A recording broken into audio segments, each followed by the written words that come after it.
હું રાહુલ છું, ધોરણ 3 માં અભ્યાસ કરું છું. આજે હું પવિત્ર દિન વિશે થોડું બોલીશ તો ધ્યાનથી સાંભળવાની વિનંતી. ગુરુ પૂર્ણિમા આપણો પવિત્ર તહેવાર છે. આપણા દિવસે આપણે આપણા ગુરુના આદર કરીને છીએ. ગુરુ આપણને જ્ઞાન આપે છે અને સારા સંસ્કાર શીખવે છે. તેઓ આપણને સાચા માર્ગે ચાલવાની પ્રેરણા આપે છે. આજે શુભેચ્છાઓ. આજે આપણે સૌને એક એવો પવિત્ર ઉત્તરાયણની ભારતીય સંસ્કૃતિની ગૌરવ છે. અષાઢ મહિનાની પૂનમ એટલે કે ગુરુ પૂર્ણિમા આપણા જીવનમાંથી અજ્ઞાન નરથી અભંગ દારાને દૂર કરી અને આનંદનો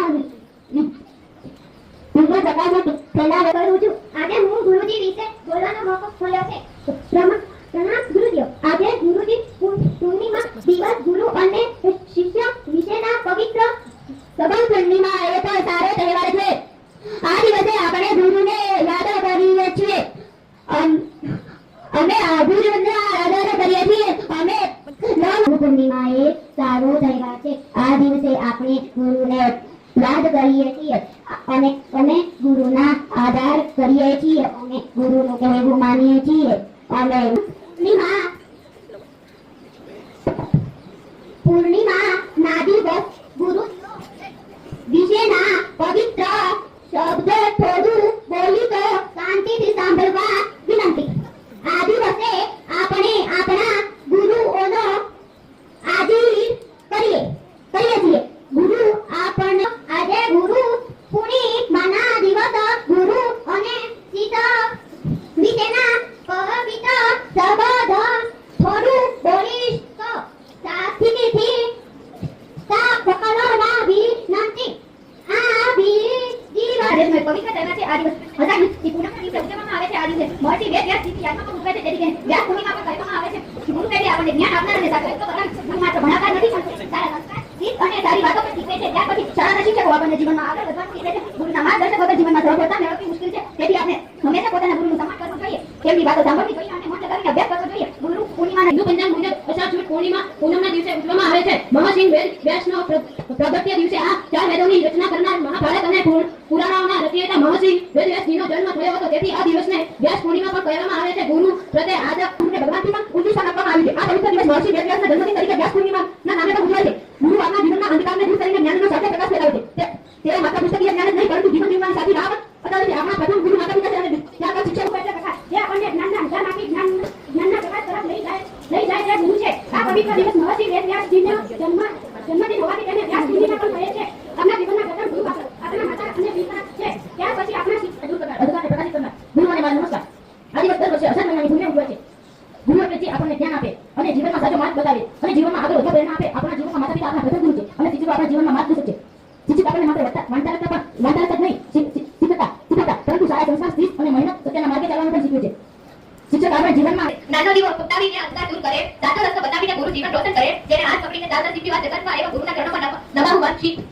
આજે અષાઢ સુદ પૂનમ એટલે કે ગુરુ પૂર્ણિમા. આ દિવસે આપણા જીવનમાં માર્ગદર્શન આપનાર તમામ ગુરુઓને વંદન કરવાનો પવિત્ર દિવસ છે. મહર્ષિ વેદ વ્યાસનો જન્મ પણ આ દિવસે થયો હતો. તેથી આજે રસ્તો બતાવનાર અને આપણને સારા માણસ બનાવનાર ગુરુઓને યાદ કરવાનો આ દિવસ છે. ગુરુ એ માત્ર ભણાવનાર શિક્ષક નથી પણ આપણા જીવનને સુંદર આપનાર માર્ગદર્શક છે. ગુરુ અને શિષ્યનો સંબંધ પ્રેમ, વિશ્વાસ અને આદર છે. આપણે તો રસ્તા પર પડેલા એક સામાન્ય પથ્થર જેવા હોઈએ છીએ પણ ગુરુ પોતાના જ્ઞાન અને મહેનતથી આપણને એક સુંદર મૂર્તિ બનાવી દે છે. આપણે તો હતા માટીના રમકડા જેવા ગુરુએ આવીને જીવનમાં રંગ પૂરી દીધા. જ્યાં સુધી રહેશે જીવનમાં સ્વાદ તમારો યાદ રહેશે ગુરુજી આ ઉત્તર તમારે ખૂબ શુભેચ્છા. આદરણીય શિક્ષકો અને મારા પ્રિય ભાઈઓ અને બહેનો બધાને મારા નમસ્કાર. સૌથી પહેલા ગુરુ પૂર્ણિમાના આ શુભ અવસર પર વિશ્વના સમગ્ર ગુરુજનોને મારા સત નમન. આજે ગુરુ પૂર્ણિમા આ દિવસ આપણે આ ગુરુઓ અને શિક્ષકોના સન્માનમાં ઉજવીએ છીએ. ગુરુ પૂર્ણિમા દર વર્ષે અષાઢ મહિનાની પૂનમના દિવસે ઉજવવામાં એવા સમાન કરવામાં આવ્યા છે. જેમ દીવો કરીને બીજાને પ્રકાશ આપે છે તેમ ગુરુ પણ શિષ્યનું જીવન ઉજ્જવળ બનાવે છે. ગુરુનું મહત્વ બતાવીને એક સુંદર ભક્તિ છે. અક્ષર બુદ્ધિને જેણે જ્ઞાનનો સાગર બનાવ્યો, અક્ષર બુદ્ધિને જેણે જ્ઞાનનો સાગર બનાવ્યો, જીવનના દરેક વળાંક પર સાચો માર્ગ બતાવ્યો. માતા પિતા આપણને સંસાર જ્ઞાન અને જીવન બંને અધૂરા છે. આજના આ પવિત્ર દિવસે હું મારા આજના મિલનનો પાવન અને પવિત્ર દિવસ એટલે ગુરુ પૂર્ણિમા. ગુરુ પૂર્ણિમા એ એક પ્રખ્યાત ભારતીય પર્વ છે. ગુરુ પૂર્ણિમા અષાઢ મહિનાના પૂનમના દિવસે આવે છે. આ દિવસે ગુરુની પૂજા કરવામાં આવે છે. ગુરુ પૂર્ણિમા હિન્દુ ધર્મનો એક પવિત્ર તહેવાર છે. આ દિવસે મહર્ષિ વેદવ્યાસ જયંતિ તરીકે પણ ઓળખવામાં આવે છે. ભારતીય સંસ્કૃતિ ગુરુને ભગવાન કરતા ઉચ્ચ સ્થાન આપવામાં આવ્યું છે. ગુરુ આપણને જ્ઞાન, સંસ્કાર, સદાચાર અને જીવન જીવવાની સાચી દિશા બતાવે છે. સંત કબીરદાસે કહ્યું છે, ગુરુ ગોવિંદ દોર કરે કાકે લઘુપાય બલિહારી ગુરુ આપણને ગોવિંદ દિવ્ય બતાય. આ દિવસે વિદ્યાર્થીઓ પોતાના શિક્ષકો અને ગુરુનું સન્માન કરે છે. તેમના આશીર્વાદ લે છે અને કૃતજ્ઞતા વ્યક્ત કરે છે. વિવિધ શાળાઓ અને કોલેજો અને ધાર્મિક સંસ્થાઓમાં વિશેષ કાર્યક્રમો યોજવામાં આવે છે. પવિત્ર અને મહત્વપૂર્ણ તહેવાર છે. આ દિવસે ગુરુ પ્રત્યે આદર, શ્રદ્ધા અને કૃતજ્ઞતા વ્યક્ત કરવા માટે ઉજવવામાં આવે છે. આ અષાઢ મહિનાની પૂનમના દિવસે ઉજવવામાં આવે છે. ગુરુ પૂર્ણિમાનું મહત્વ. સંસ્કૃતિમાં ગુરુ એટલે અંધકાર અને રૂ એટલે અજવાળું છે. આપણને અજ્ઞાની રૂપી અંધકારમાંથી જ્ઞાન રૂપી અજવાળા તરફ લઈ જાય છે. તેમને ગુરુ કહેવામાં આવે છે. ગુરુ પૂર્ણિમાના દિવસે વ્યાસ પૂર્ણિમા પણ કહેવામાં આવે છે. સમાંતર સંસ્કૃતિના મહાન ગ્રંથો જેવા કે 4 વેદનું વિભાજન 18 યુરોના અને ભારતની રચના કરનાર મહર્ષિ વેદવ્યાસનો જન્મ આ દિવસે થયો હતો. તેથી તેને જગતના પ્રથમ ગુરુ માનવામાં આવે છે. ગુરુ પૂર્ણિમાના દિવસે શિષ્ય પોતાના ગુરુના આશ્રમ કે ચરણોમાં જઈને તેને પૂજા આચરણા કરે છે અને આશીર્વાદ મેળવે છે. એવું માનવામાં આવે છે કે આ દિવસે ભગવાન બુદ્ધે સારનાથમાં પોતાના પ્રથમ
નાડી રે પકડી હાથ ઉડનાડી મે લહેર ઉપજે ઉડનાડી મે લહેર ઉપજે હિયો હિલોળા થાય ગુરુ મારા જ્ઞાન દે ગયા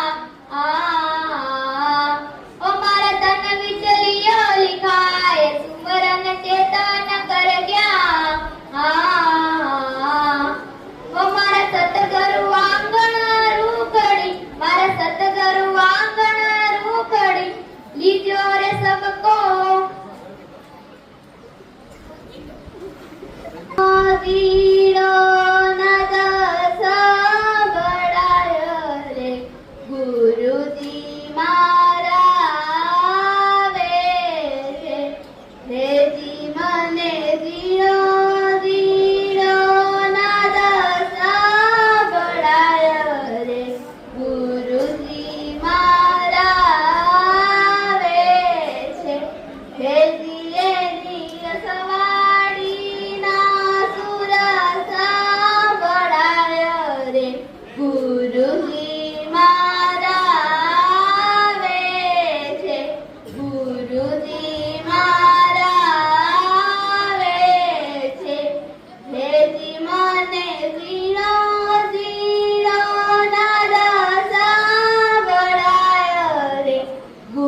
साक्षात् परब्रह्म तस्मै श्री गुरुवे नमः।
सब सिखाया, माफ की गलतियां संभाला जब भी लड़खड़ाया।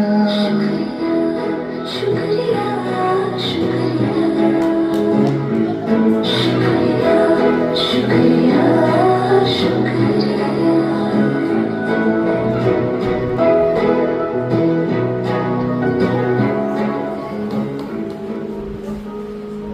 अगर इस सृष्टि में महान अध्यापक नहीं होते तो इस सृष्टि में सफल व्यक्ति भी नहीं होते।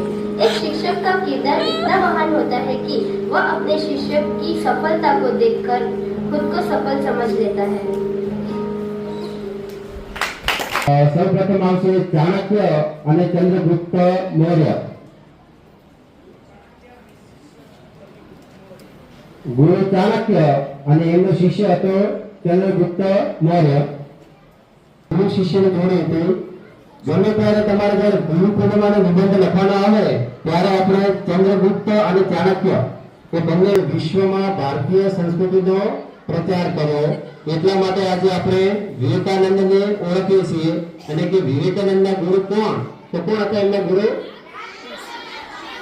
રામકૃષ્ણ પરમહંસ। આ નિબંધ પણ તમારે લખવાનો આવશે અને કદાચ એનો પ્રશ્ન પણ ધનુર્વિદ્યામાં અદ્વિતીય બન્યા હતા કે લગભગ એકમાત્ર એવો ધનુર્ધારી અર્જુન કે જે પોતાનું ધારે નિશાન કાપી શકતો હતો।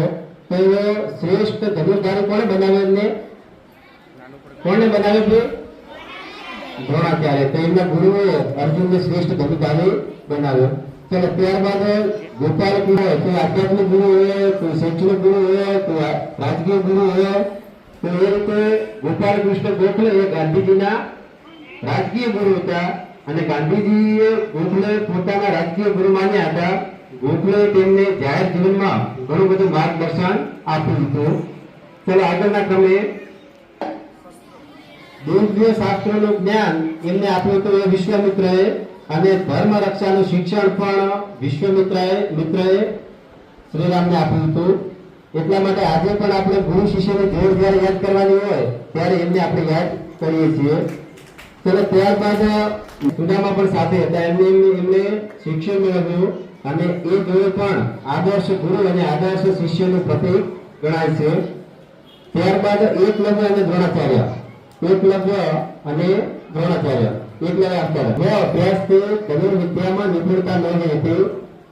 એ એકલવ્ય આજે પણ આપણે યાદ કરીએ છીએ। હવે ત્યારબાદ બે મહિલાઓ હતી, એની સ્વયંને શિક્ષિત કરી વિશ્વ પ્રસિદ્ધ લેખિકા બનાવી। એટલે એક ગુરુ શું કરી શકે? તો એક વિશ્વ પ્રસિદ્ધ લેખિકા બનાવવામાં મહત્વની ભૂમિકા એમને ભજવી હતી। અને છેલ્લે આપણે જોડે હતી એમાં તમારી પ્રિય રમત કઈ રમત હતી? ક્રિકેટ। તો એમાં દેખો સચિનનું નામ તો તમે સાંભળ્યું હશે ને? તો સચિન એક મહાન ખેલાડી હતો। આજે પણ એમને આપણે ઓળખીએ છીએ કે મહાન ખેલાડી હતો। એનો સ્વભાવ પણ સાથે છત્રપતિ શિવાજી તો ઓળખો ને તમે? તો એમના ગુરુ હતા સ્વામી રામદાસ। કોણ હતા? એટલે કે સાવ સીધા સાદા, પણ એમને એમના શિષ્યને એવો બનાવ્યો કે એકલાએ ઘણા બધા પરાક્રમો કર્યા હતા. કેટલા યાદ રહેશે થોડા ઘણા ગુરુ શિષ્યની જોડમાં? ગુરુ પૂર્ણિમાનો જ્યારે પણ આપણે નિબંધ લખવાના આવે, એના વિશે પ્રશ્ન લખવાના અથવા તો એના વિશે વાત કરવાની આવે, ત્યારે આપણે ગુરુ શિષ્યોના નામો યાદ કરી અને એમાં આપણે ઉમેરી શકીએ. બરાબર? તો તમારું જે ચિત્ર છે લઈને સામે આવતા રહો ભાઈ. બસ બસ થોડું આમ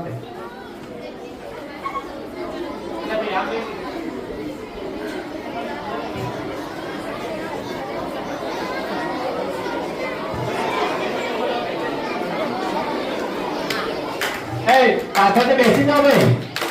હવે ચોકલેટ આવે છે. આપણે ચિત્ર સામે પ્રદર્શિત કરો ભાઈ બધાનું.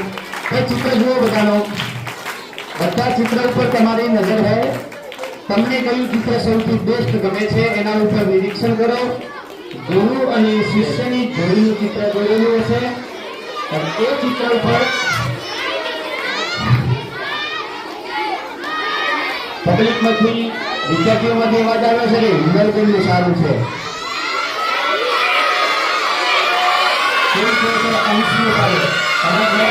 જોવાના છે તમારે.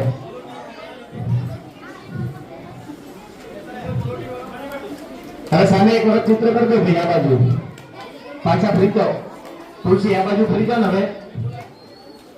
હવે એક વખત સેટિંગ લઈ લીધું, તારે લઈ લીધું પરવીનભાઈ? ઓકે. હવે તમારું ચિત્ર છે ને એ પ્રકાશભાઈને આપી દો બધા. ચોપડા મેં ચોપડા આવા આપી દો. તો એ ચાલો બધું ફાડીને આપી દો એ તમારા અંદર. તમને હું એક નાનકડી વાત કરી નાખો. પહેલાના સમયમાં ગુરુ અને શિષ્ય બંને જંગલમાં રહીને અભ્યાસ કરતા. એક ભૌમ્ય નામના ઋષિ, એમનો એક શિષ્ય જેનું નામ ઉપમન્યુ. ઉપમન્યુને ગુરુએ ગાયો ચરાવવાનું કામ આપેલું. ગુરુજી પેલા કોઈ પણ શિષ્ય હોય એને શિક્ષણ આપતો, સાથે સાથે ઘરનું કામ સોંપતા. એટલે એક ગાયો ચરાવવા જતો. ગાયો ચરાવતો ને હટ્ટો કરતો. ગુરુજીની ચોકલેટ ભાઈ બધા બહાર જઈને જજો, અહીંયા કોઈ કચરો નાખે નહીં. અત્યારે ચોકલેટ ખાવાની નથી, વાત સાંભળવાની છે. ચોકલેટ લઈ લેવાની છે, ખિસ્સા મૂકવાની છે. ઉપમન્યુ તો ભાઈ ગાયો ચાલે, એનું શરીર હતું કરતું. ગુરુને કહ્યું કે ચાલો ને આની પરીક્ષા કરી લો. બીજા દિવસે એને શિષ્યને કીધું કે તું એટલો હટ્ટો કરતો કેમ છે? તો કે હું રોજ ભિક્ષા માંગુ છું ને એનું એ ખાઈ લઉં છું એટલે મારું શરીર બરાબર છે. બીજા દિવસથી ગુરુએ કીધું કે તું જે ભિક્ષા લઈને આવે છે એ સૌથી પહેલા મને આપવાની અને પછી તારે ગાયો ચરાવવા જવાનું. બીજા દિવસે ભિક્ષા લઈ આવ્યો. ભિક્ષા આપી બધી